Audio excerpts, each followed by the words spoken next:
A special thank you to each of our subscribers who make this channel possible. Here's today's story.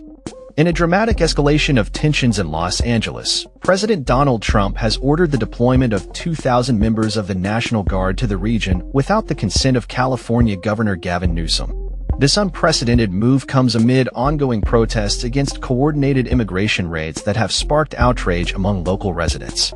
The deployment, which has been met with strong criticism from state officials, is seen as a direct challenge to the authority of the California governor. The protests began on Friday when law enforcement, clad in riot gear, conducted raids on day laborers at a local building supply store.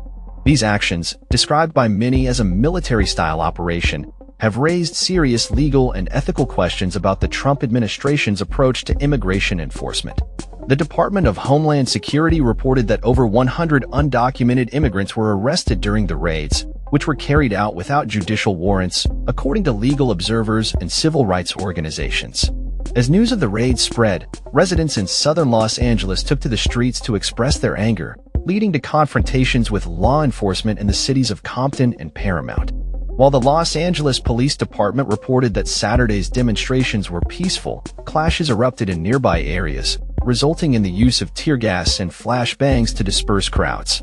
Governor Newsom condemned Trump's decision to deploy National Guard troops, labeling it as purposefully inflammatory and accusing the federal government of seeking a spectacle rather than addressing genuine public safety concerns.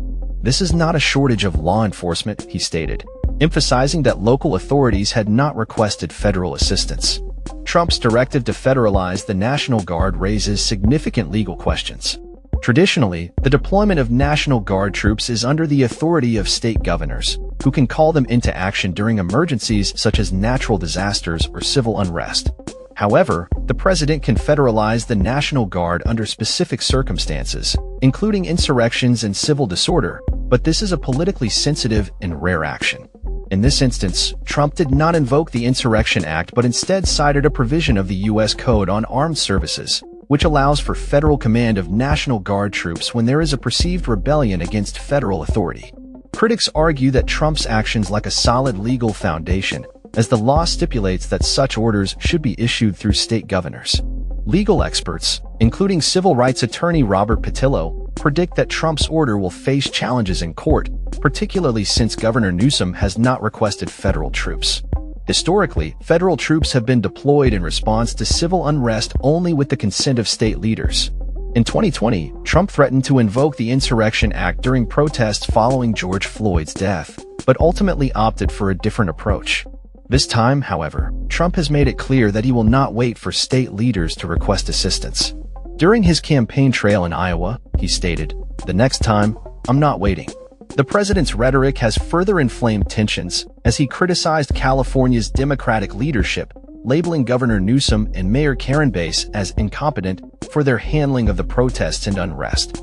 He also issued a controversial warning that protesters would not be allowed to wear masks, questioning their motives for covering their faces. Local officials, including Mayor Bass, have expressed concern over the federal overreach and emphasized that the National Guard had not yet been deployed in Los Angeles. She praised local law enforcement for their handling of the situation and reiterated the importance of maintaining public safety without federal intervention. The situation in Los Angeles remains fluid, with ongoing protests and heightened tensions between demonstrators and law enforcement. As the National Guard prepares to mobilize, the legal and political implications of Trump's decision continue to unfold, raising questions about the balance of power between state and federal authorities in times of civil unrest.